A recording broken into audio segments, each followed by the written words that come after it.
पण आपल्या घरी नाही येणार, आईला शब्द दिलाय तसा. अगं मग त्याला काय होते, नाटक करायला मिळते हीच लई मोठी गोष्ट आहे. हाय का नाही अभ्या? घरी नाही झालं मिळालं म्हणून काय झालं? पुन्हा यायचंच आहे की. मग काय वाजत गाजत. म्हणजे आता पुढच्या कुठल्या कार्यक्रमाला आता दादाचं लगीन येतं ना, मग दादाच्या लग्नाला बिग्नाला येईलच किती वाजत गाजत. तवाचं तवा बघू, पण आता तयारीला लागू.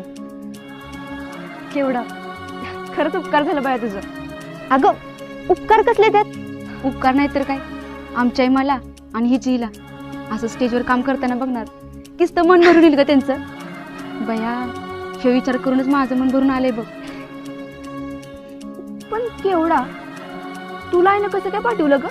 अगं बया, त्याच्यासाठी मी नाटक करायला लागले. चांगलीच नाटकं करायला लागलेस की केवढा. अगं आई बी अशीच म्हणली.